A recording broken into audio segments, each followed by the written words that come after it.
আপনারা দেখেছেন সেখানে খাল নেই, অনেক জায়গায় তৈরি হয়ে গেছে এবং পানির প্রবাহ বন্ধ হয়ে গেছে। এবং শুধু একটা কাজ থাকলে হবে না, মনে করতে হবে না, আর কিন্তু ধারাবাহিকতা করতে হবে। আর আমাদের নোয়াখালীর এই এলাকাটা ভাটি এলাকা, নোয়াখালী জেলাটা ভাটি এলাকা। ভারত থেকে, নেপাল থেকে পানি আসে, যে পানি নর্থ বেঙ্গলের ভাষায় কথা বর্ণনা করে। পরবর্তী 10-15 দিন পরে সে পানিটা নোয়াখালী হয়ে লক্ষ্য হয়ে ব্যবস্থা করে যায়।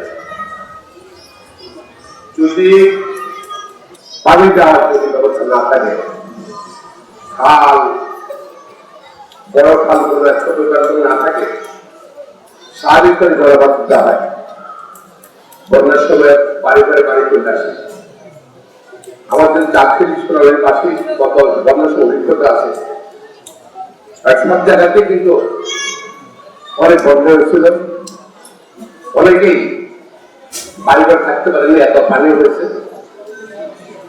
এবং আমাদের 130টা আশ্রয় কেন্দ্র স্থাপন করা হয়েছে। তারা এবং আমাদের রাজনীতি করবে ইনভলভ ছিল, শাস্তি কেন্দ্রে সমাজপুরে ইনভলভ ছিল, অনেকে বিক্ষোভে ইনভলভ ছিল, ব্রিটিশ সদস্য আমাদের চাকরি ভাই বোনের ইনভলভ ছিল।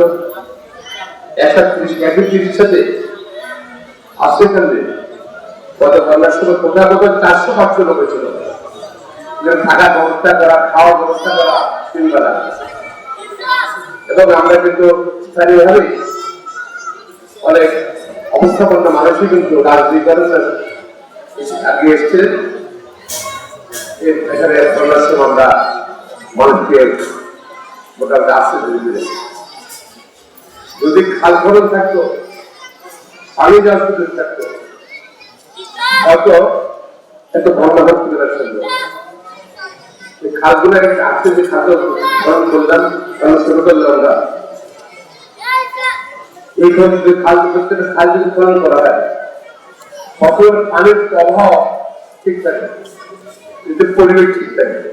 তৃতীয় হলো বন্যার প্রভাব বা বন্যা হবে না। দ্বিতীয় হলো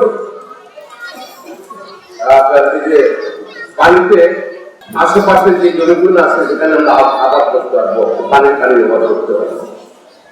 এখন এই খালের কিন্তু প্রবাহ নেই, এখানে কোনো খালে নেই, যেখানে আমরা তারপর আগে খালে মাছ পাওয়া যেত বড় বড়, নাকি? হ্যাঁ, খালে নেই, মাছ তৈরি করতে গেলে। হ্যাঁ, এইসব উপযোগিতা আছে। কৃষকদের যে ধরেন খাদ্য শুকনোর জন্য আমাদের নিজের চাষাবাদ দরকার করে বিকল্প নেই, পানি ছাড়া কিভাবে আবার চাষাবাদ করবে না। এটা আমাদের শহীদকে তিনি কর্মসূচি গ্রহণ করেছিলেন। আমার মনে আছে, আমার 17 বা 18 বছর বয়স ছিল। শহীদকে সিং বিভিন্ন জায়গায় নোয়াখালী লক্ষ্য বিভিন্ন খাল কর্মসূচি আসছেন, সেসব খাল কর্মসূচি অর্জন করেছিলেন। এবং আমি বুদ্ধিটা পেয়েছি সময় এগুলো বিএনপি কর্মসূচি নয়, বিএনপি কাজে করতে না। মনে আছে সেসব কমিউনিস্ট পার্টির জন্য কর্মসূচি খাল কর্মসূচি। আজকে যে খাল কর্মসূচি নির্বাচন অর্থমন্ত্রী মাননীয় প্রধানমন্ত্রী শুরু করেছেন, উনি যেখানে যাচ্ছেন সেখানে রাজ্য প্রধানের সাথে খাল কর্মসূচি রাখছেন। যদি আমরা খাল কর্মসূচি কন্টিনিউ করতে পারি, তাহলে আমরা আশা করি ইনশাল্লাহ আমাদের লক্ষ্য করতে পারবো। এটা দেশের কর্মসূচি, মানুষের জমিরা স্বেচ্ছাসন দিবে, এটা আশা করি না। আমরা আশা করি সকল সমাজ করবে, সকল রাজনীতি করবে, আপনি অন্য রাজনীতি করতে পারেন। দেশের সাথে আমাদের সকলের এই দেশের মানুষ শুধু বিএনপি না, এটা মানে কোন রাজনৈতিক সংগঠন না, এটা মানে কোনো বাংলাদেশ জনগণ। খাল খনন কর্মসূচি মাননীয় প্রধানমন্ত্রী তারা কেমন রয়েছেন, জনগণের স্বার্থে বিএনপির স্বার্থে